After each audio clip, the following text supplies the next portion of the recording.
We focus on history, culture, religion, art, social, and philosophy of Nusantara. Here, in the presence of Nusantara, we were made to be forgotten about the goodness of ourselves.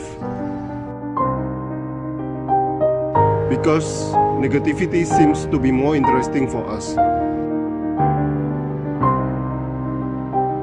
Now, I'm Sutoyo Raharto and friends assist you to remind you, to awaken you that we still can find the gems of Nusantara. They are the great sights of Nusantara.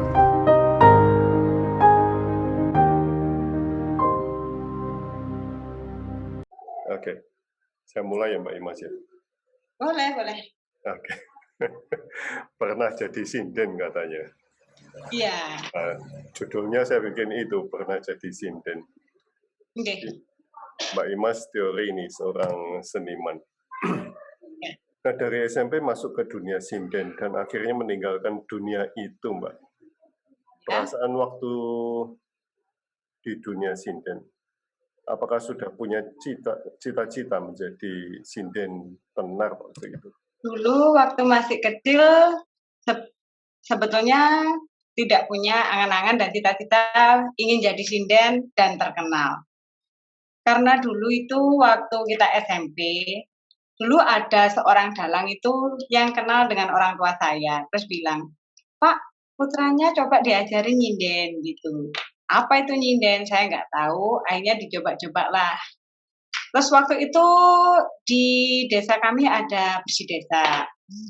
Terus saya tampillah di situ. Tampil di situ karena di awalnya itu saya tidak menyukai seni karena dulu mikirnya ini apa, nyanyi apa gitu kan nggak tahu soalnya. Ternyata kebetulan waktu di bersih desa itu ada orang kabupaten yang melihat penampilan saya. Setelah itu habis penampilan di situ, orang Kabupaten Blitar mencarilah saya untuk diajak lomba tetembangan se-Jawa Timur, mewakili Kabupaten Blitar. Itu yang pertama kali itu sudah satu semalam suntuk? Belum, karena kita tahapannya masih belajar, jadi nggak semalam suntuk. Masih ikut limbuan saja gitu loh. Oke. Tapi sudah sudah ngantuk-ngantuk itu kan? Ya ngantuk-ngantuk sambil nangis kan masih kecil.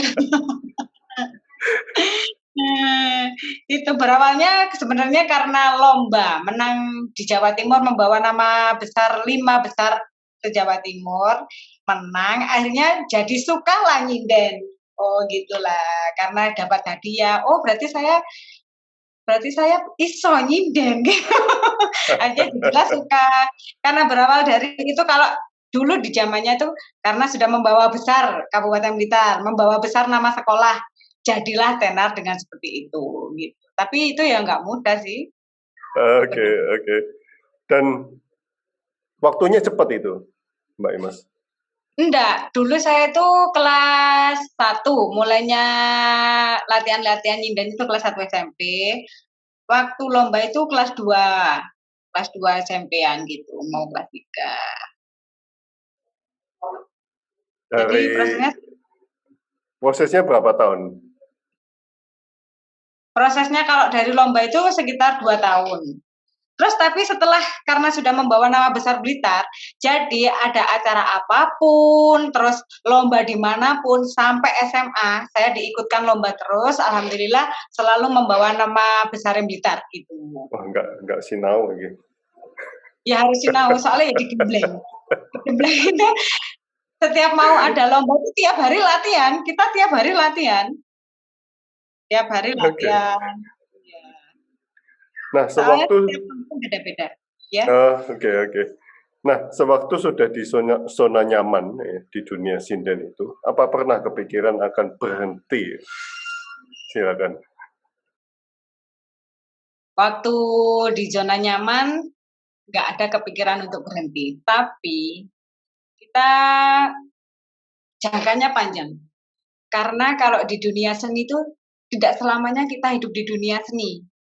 Karena usia kalau sudah tua masa ya tetap nyinden aja gitu. Terus akhirnya saya berusaha buka usaha itu yang nyambung dengan saya, seorang wanita gitu. Kalau di zona nyaman ya tetap enak nyanyi, tapi kan kita nggak selamanya nyanyi, soalnya manut Oke. usia gitu. Oke. Nah, waktu berpisah dengan dunia sinden itu apa perasaannya? Kan ada foto yang terakhir itu. Ini foto terakhir saya ya. Waktu di suatu ruang itu, Pak. Sebenarnya kami tidak bisa, karena saya itu tidak bisa cuma pensiun dini.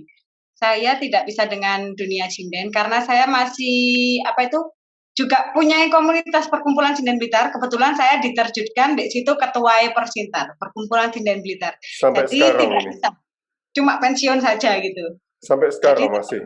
sampai sekarang masih eksis sampai sekarang, tapi tidak di depan layar. Jadi kita berperannya di belakang layar gitu. Tapi ya tetap ikut latihan karena kalau kita kan sudah mulai dari kecil, mulai dari SMP itu tahun 2000 loh. Sampai sekarang. Jadi itu ibaratnya sudah mendaging di tubuh kita. Jadi kan sulit untuk meninggalkan sulit. Jadi cuma kita perannya di belakang layar gitu, tidak langsung eksis. Oke. Berarti masih aktif itu. Masih aktif tapi enggak dari panggung ke panggung seperti dulu gitu. Nah, Mbak Imas pernah mengatakan ceritanya pokoknya mengesankan, tidak bisa diganti dengan apapun. Karena seni itu indah, seni itu jiwa kita, seni itu darah kita dan tidak akan pernah hilang. Ya. Nah, pengganti pelampiasan seni suara dalam sinden itu apa, Pak Imas? Ya itu karena yang ada hubungannya dengan dunia saya. Seperti nyinden itu kan berkebaya, berdandan cantik. Akhirnya saya terjun ke rias manten. Biar kebaya saya biar berguna juga. Make up saya juga berguna. Tapi kan saya juga tambah ilmu gitu. Terus saya akhirnya kursus-kursus lah rias manten. Karena rias manten itu kan ada pakem-pakemnya juga. Jadi mengalihkan di situ gitu. Jadi biar menyambung dengan saya. Suka dandan, suka dia tetap bersambung lah gitu. Nah, kalau di Kabupaten Blitar sendiri ada berapa banyak pakem? Pakem rias manten atau apa? Ya, rias manten. Kalau di Gagrak Blitar itu ada 2 pakem, Kresnayana dan Kartika Rukmi. Tapi kita pengembangannya kan juga harus mengerti pakemnya Solo Putri, Jogja Putri, Basahan, mana Minang atau Sumatera, kita harus mempelajari semua. Karena setiap customer kan juga tidak semua orang Blitar. Sampai sekarang pakem-pakem itu masih digunakan untuk yang Blitar sendiri. Masih digunakan. Masih digunakan karena gini. Sekarang memang eranya make up modern, tapi harus ada pakemnya karena nanti syukur gambar nanti diguyu orang yang ahli-ahli. Itu berarti abal-abal nggak sekolah itu gitu. Soalnya nanti yang kan karena ada pakem itu pasti ada legalitasnya. Nanti sekarang ya marah dong kalau kok dibuat gini. Dulu saya mengeluarkan ini nggak begini, takutnya seperti itu. Jadi kita harus menjaga semuanya. Nah, kalau pakaian?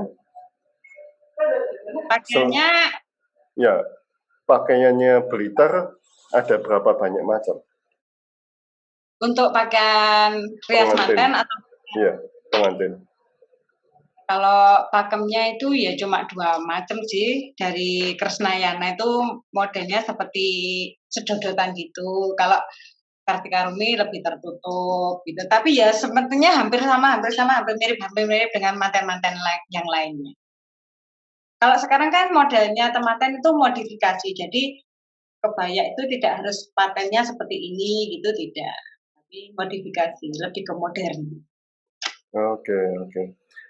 Nah, apa yang diajarkan Mbak Imas kepada anak-anak tentang keindahan jiwa dan darah seni itu?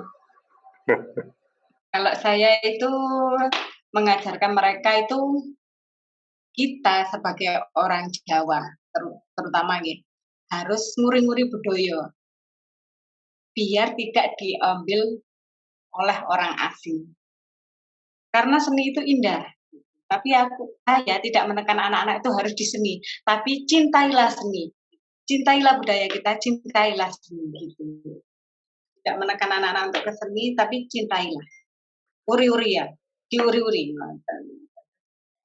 Karena itu kan punya leluhur kita yang harus kita budayakan. Nah, sejak SMP sampai sekarang, itu perubahan pakaian tradisional di Blitar berubah apa enggak? Kalau sekarang, karena sekarang mungkin saya berkomunitas, kebetulan di Blitar, karena saya punya komunitas Persintar itu perkumpulan sinden Blitar, jadi itu lebih sering berpakaian berkebaya juga. Terus KKI, komunitas kain dan kebaya Indonesia itu juga, saya juga ikut. Karena saya juga mau mengenalkan ke milenial-milenial sekarang, itu biar mereka itu lebih bangga dengan pakaian adat kita, pakaian budaya kita, seperti itu, biar tidak punah gitu. Ya. Jadi sekarang lebih sering berpakaian ke Jawa juga. Ya, Mbak Ima, saya mau tanya, secara general, secara umum ya di Kabupaten Blitar itu ada perubahan model atau warna atau enggak sejak Anda SMP sampai sekarang? Oh tidak ada. Di sini kalau di sini ya cuma ya gitu-gitu aja, nggak ada perubahan. Tapi kebanyakan di sini dari anak-anak lebih suka batik juga kan, karena di Blitar diwajibkan setiap hari apa itu pakaian jadul gitu. Diwajibkan 1 bulan sekali berpakaian jadul untuk memperingati hari apa. Sering itu di sekolah-sekolah, dimulai tidak dari SMP, tapi mulai dari PAUD pun seperti itu. Oke. Saya melihatnya sering anak-anak sekarang juga lebih suka ke batik-batik gitu. Nah, untuk sinden sendiri, apakah ada perubahan? Untuk dari pakaian atau apa? Dari pakaian. Dari pakaian banyak sih berubah. Sekarang malah dulu itu malah sinden-sinden itu berpakaiannya glamor gitu. Sekarang malah lebih ke jadul-jadul lagi juga. Klambi lurik. Iya, banyak sekarang sinden yang pakai lurik lagi, pakai kain bermotif bunga-bunga gitu. Dulu di era yang dulu masih saya nyinden kan masih pakai broklat, pakai yang bling. Sekarang sudah enggak, lebih ke pakem yang dulu-dulu juga. Dari dandan juga ke pakemnya yang dulu sekarang. Menurut Mbak Imas, apa yang membuat perubahan ini, Pak? Mungkin sekarang, karena sekarang itu banyak orang yang lebih menguri-nguri budaya. Sekarang banyak budayawan yang lebih, kita itu orang budaya harus melestarikan budaya kita. Sekarang banyak, soalnya saya melihat kalau dulu-dulu itu orang-orang cuek, sekarang banyak orang yang itu mempertahankan budaya saya itu sekarang mulai banyak sekali, banyak perkembangannya banyak sekali. Sejak tahun berapa, Mbak? Saya lihat ini mulai 2018. 2-3 tahun yang lalu berarti ya? Iya. Sekarang malah sudah mulai banyak. Sekarang banyak kan orang-orang yang berpakaian biasa aja sering pakai jadul gitu loh. Banyak. Nah, sekarang Mbak Imas masuk ke dunia kecantikan.